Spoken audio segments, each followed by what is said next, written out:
বিভিন্নভাবে বা বিভিন্ন মানুষের মুখে আমরা অনেক সময় জেনেছি যে কানাডা বা আমেরিকার আকাশে বাতাসে ডলার ওড়ে, শুধু ধরতে হয়।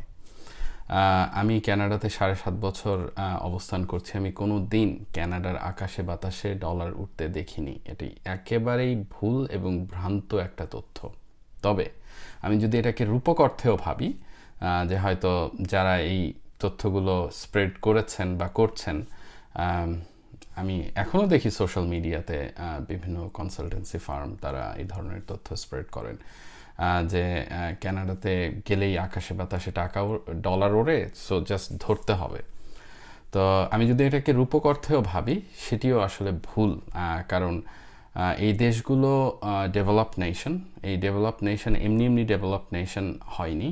এখানকার মানুষরা প্রচুর পরিশ্রম করে, তারা পড়াশোনা ঠিকমতো করে, প্রচুর পরিশ্রম করে, তারা মেধাবী, এবং এই জ্ঞান এবং পরিশ্রম এই দুইটার সমন্বয়ের মধ্য দিয়ে এই দেশগুলো একটি ডেভেলপ নেশন হিসেবে আমাদের সবার কাছে পরিচিত হয়েছে। সো এখানে আসলে ফাউ ফাউ টাকা বা ডলার পাওয়ার কোনো উপায় নাই।